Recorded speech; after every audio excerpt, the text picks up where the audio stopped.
In this video, I'm going to show you guys how to actually learn Claw. I've actually been playing on Claw ever since I started playing Fortnite back in 2018, which means I have a pretty good understanding of how to actually learn it. Claw is one of the best ways you can become competitive at Fortnite, so definitely watch until the end of this video. Starting off with arguably the most important tip I can give you is to stretch your fingers. While I doubt that you'll face any problems later on playing Claw, at the start it will definitely feel uncomfortable, especially if you've never played or even tried Claw before. Don't worry, Claw is 100% safe for a lot of people.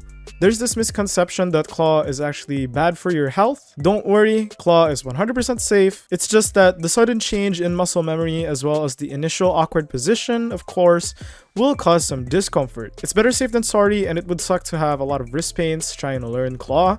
So I would suggest trying to do some of the stretches shown on screen right now. These are really easy to do and it literally takes less than a minute. But now let's actually get into the learning Claw part. First things first, Claw is the simple transitioning of your right index finger to the face buttons of your controller. You don't even have to rest it like how I personally do it.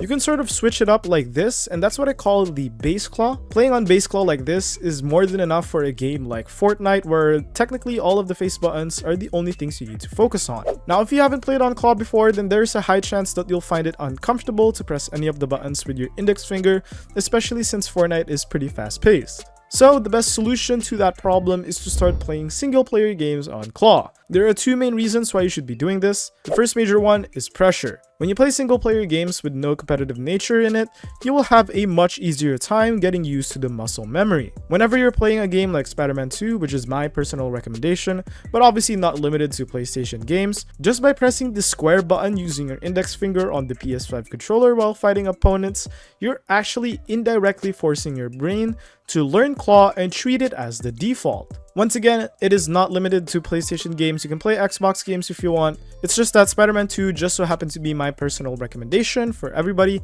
since it's a pretty fun game. The second major one is having fun.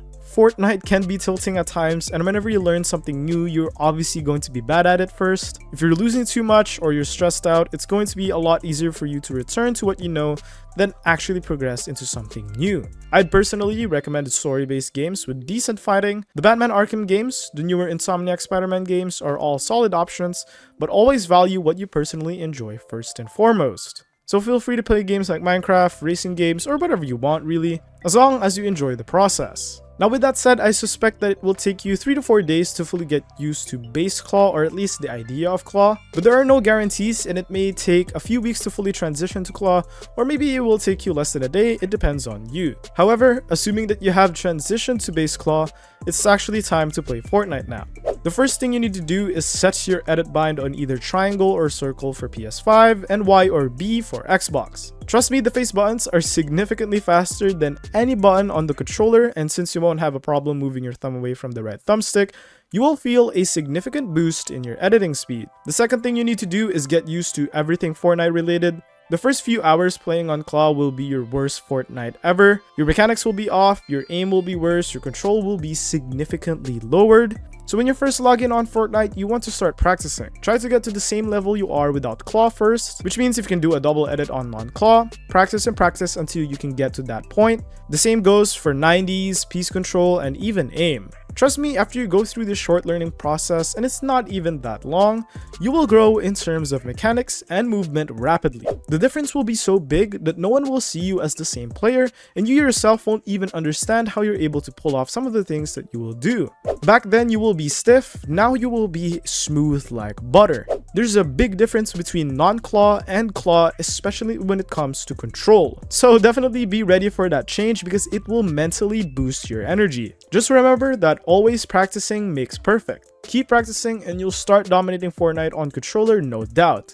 Claw is probably the best way to get good at Fortnite on controller.